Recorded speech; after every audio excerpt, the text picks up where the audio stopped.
What's up, everyone? It's Dakota, and today we're going to be diving into a new format, one that I think is going to be heavily supported once again now that we're kind of getting towards the end. I would say the end times of like COVID, maybe not necessarily like being over where everything kind of goes back to normal, but definitely in a place where we can have paper tournaments and things will be kind of more supported going forward. So, the very first deck that I'm going to be looking at for the Pioneer format that I haven't looked at in a very long time is a deck that I think is very fun and can be very rewarding to play and just does like a super powerful thing that is within reason, can be interacted with in the format. So we're going to be going over Naya Winota in Pioneer. So what this deck is trying to do is it's trying to put Winota Joiner of Forces into play.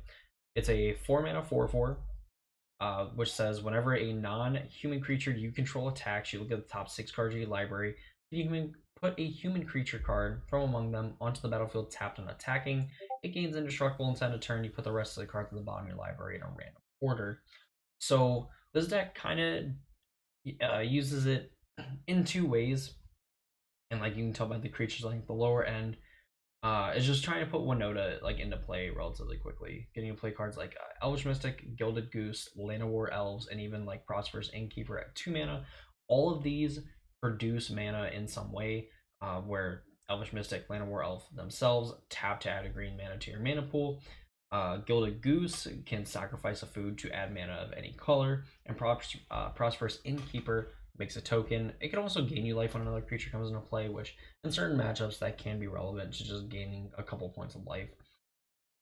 Voice of Resurgence is a very good card against like control decks, and historically has been a good card against control decks because if your opponent tries to interact with you on their turn, with a Voice of Resurgence in play, then you just get to make these tokens that have a power and toughness equal to the number of creatures you control, which sometimes they can be 3, 4, 5, and even 6 power and toughness.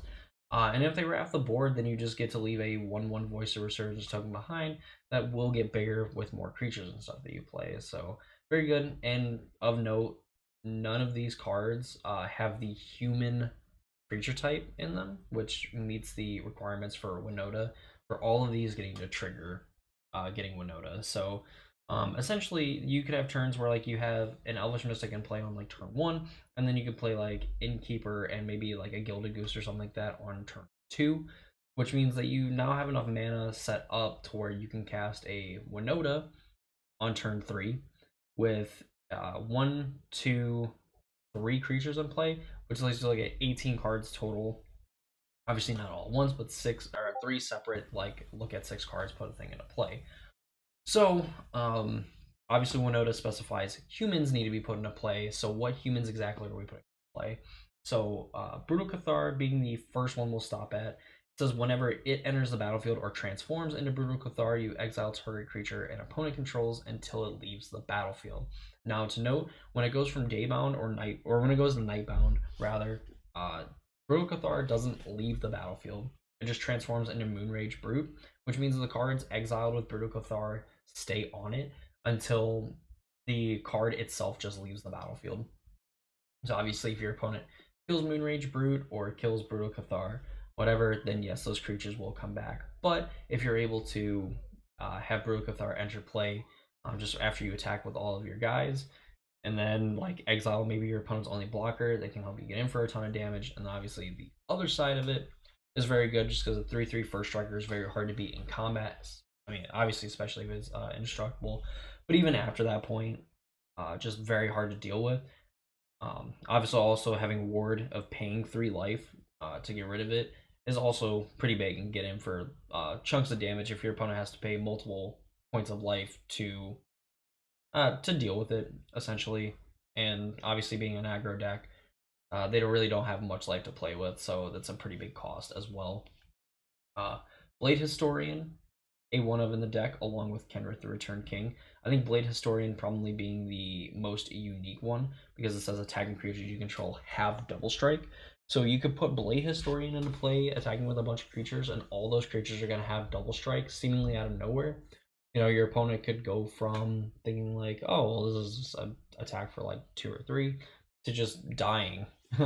Dying to like a Blade Historian, putting in a few other creatures into play. So very good, very interesting card to play. Also, probably just very good on its own when your one power creatures just kind of get to trade up with two toughness creatures, and obviously beat all the one toughness creatures in combat. Um, the other one, Kenrith the Returned King, uh, has a bunch of different modes and things like that you can really activate it for. With Gilded Goose and technically tokens from Prosperous Innkeeper, you can activate the target player draws a card or put a creature card from the graveyard onto the battlefield under its owner's control abilities of Kenrith, but mainly you're going to be able to give all your creatures Trample Haste, which if you have mana left over, you could just put like Kenrith and a bunch of other creatures into play, and then just give them Trample, and it's your opponent needs a lot of toughness to be able just to not die that turn. Getting to put counters on creatures can also be very, very good. And then gaining 5 life is usually pretty lights out against burn, especially if they just can't deal with Kenrith. Last but not least, Tovolar's Huntmaster, or Tovolar's Pack Leader, is essentially a green giant. Well, not technically. It's basically like a green. Of course, I cannot remember its name. I always remember its name up until now. It puts two green wolves tokens into play for 6 mana or for free if you hit it off Winota.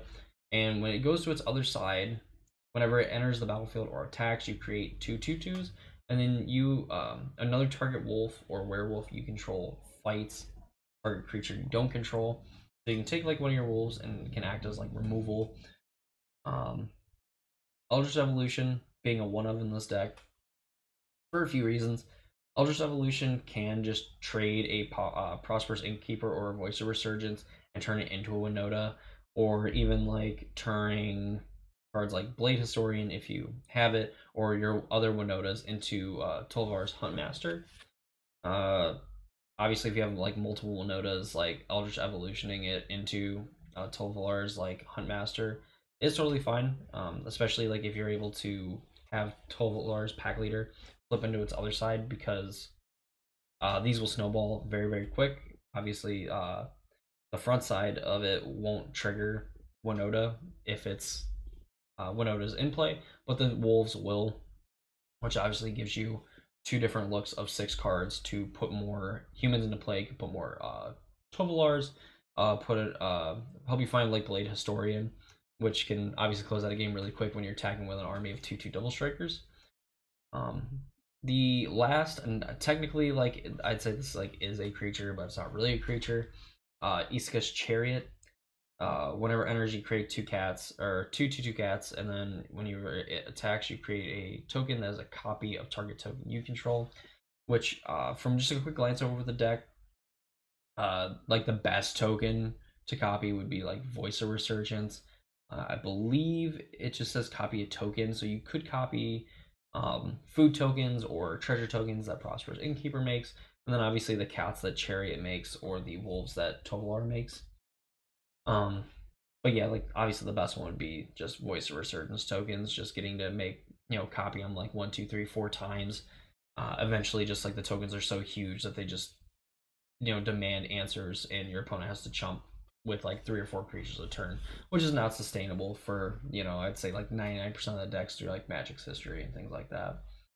Mana base. Obviously, the Pioneer format being a little different from the Modern format, where we have like fetch lands, shock lands, and fast lands. We do have fast lands in this format, but for a deck like this, having lands that come into play untapped regardless are very, very useful. And that's where the pathways come in, where we have the Branch Loft / Boulder Loft pathway, Crag Crown plus Timber Crown pathway, and Needle Verge pathway and Pillar Verge pathway, which essentially are, the green, white, green, red, and then the red, white lands that you can choose what side they come into play as, but they only tap for that color based on the side that you put them into play. You have cards like Sacred Foundry, Stomping Ground, and Temple Garden. The shock lands that we're more accustomed to if you play Modern or if you played Standard a long time ago when the Return of Ravnica came out. Obviously, just pay 2 life, comes into play untapped, fixes your mana very, very well. 1 forest for reasons.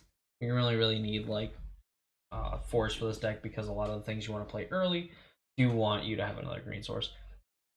And then finally, Beseiju, which in certain circumstances can just cost 1 mana to blow up a problematic land, an artifact or enchantment that your opponent controls. They do get to search a land with a basic land type and put that onto the battlefield. But usually, whatever you're blowing up is going to be a lot better for you than, you know, whatever basic land or whatever they can get up or whatever ramp that you're going to give them by besaging them. Sideboard, from what I understand, like Blue Eye Control is a very, very, very powerful deck so far in the format. So getting cards like Deafening Silence can make it, I think, very hard for your opponent to like interact. Rest in Peace, getting to host some of like the graveyard decks. There's some Storm type decks like the Hidden Strings combo decks like Archon of Emeria, possibly even like Lead Spellbinder can just kind of like throw them off and probably give you enough tempo to end up winning the game in that way.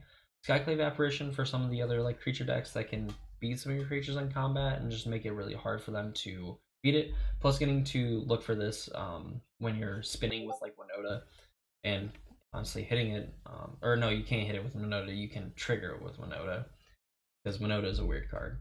But yeah, Skyclave Apparition just getting to be like kind of like catch-all removal for some of the permanents that you care about, and then also getting to trigger Winota is really nice. And then Radine, God of Worthy. Yeah, I had no idea this card existed. A creature spells your opponent's cast, but convert mana cost 4, greater cost 2 more. Pretty good. And obviously the other side as well, just kind of making it hard for your opponent to race and stuff. So that's Naya Winota. My general consensus for like this deck, and even though like I'm not actually like playing the Pioneer format as much as probably most people are for sure.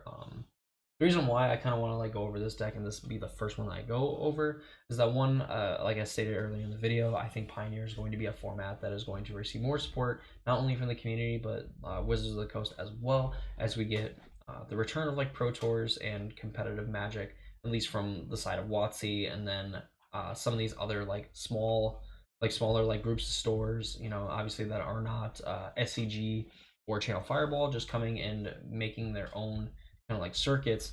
Pioneer is going to be one of those formats that gets brought to the forefront.